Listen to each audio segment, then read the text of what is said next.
Hey guys, so this is a lecture, very short video on what are the common terms that you will encounter when you are doing transcription jobs. So make sure to note this. These are not everything.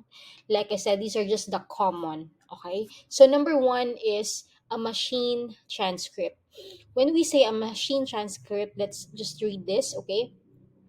It's a tool or software that made the transcript. Ibig sabihin, hindi mo siya manually na tinype.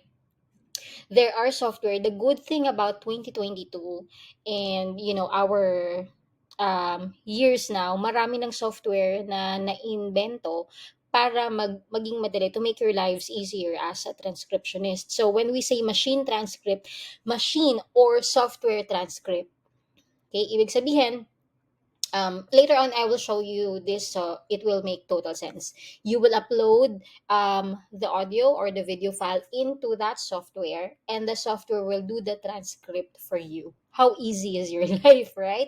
Ang dali ng buhay kapag ka may machine transcript.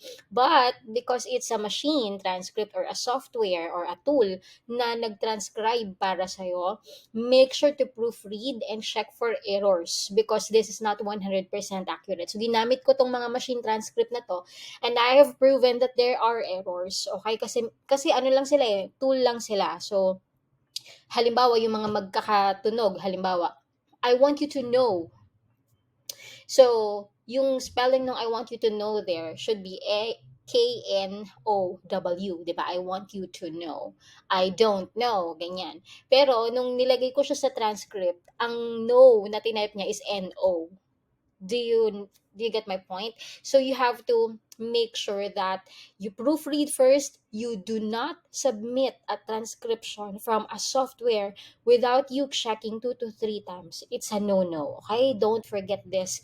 It's easy enough. Your job has been made for you very easy now because the machine did the heavy lifting for you. So all you have to do is really check for error.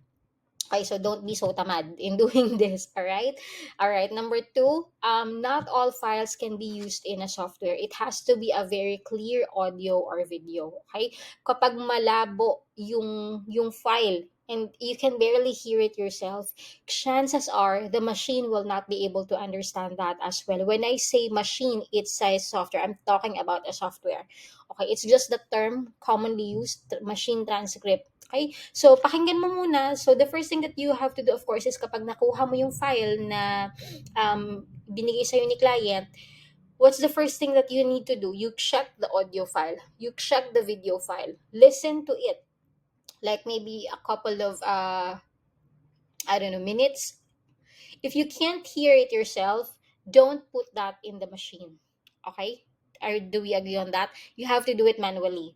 Kung hindi mo maintindihan because ikaw na nga hindi mo maintindihan, there is a possibility that the machine will not be able to understand. Ano yung mga yon? Mga malalabo, minsan mahina yung audio na pinapatranscribe o kaya yung sobrang thick accent like I don't know, British or Australian accent, something like that. Okay? So otherwise there will be just a lot of error in the process. So be very aware of that. Another common term that's being used is the verbatim. When we say verbatim, did that person say that verbatim? Ibig sabihin, word per word. Exact replica the way you hear it.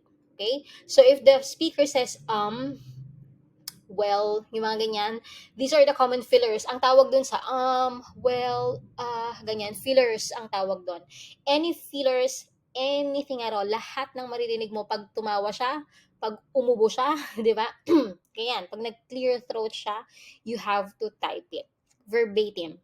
As it is, the way you hear it, wala kang paliligtasin, wala kang tatanggalin. Lahat ng maririnig mo, kahit halimbawa may dumaan or ganyan, anything at all in that especially if the speaker clears throat all the time. Yung ganyan, 'di ba minsan nagsasalita yung speaker and then syempre minsan nauubusan ng ano, nauubusan ng hininga, ganyan o kaya naubo or nag-stutter like Yung ganyan, okay? You do that too. So that's verbatim. Number two, you have to also ask the client if this is the kind of this transcription that they want. Kasi baka naman they also want to remove the fillers. Yung yung ganon. So, ask them, do you want this transcription to be verbatim? Kung hindi naman, you can remove those fillers and just write it like parang professionally done something. Okay? All right. The next what do you call this term that's being used is the audio or video. This is the type of file that is being transcribed. Okay? So, madali na yun sa inyo. Pag audio, sound lang.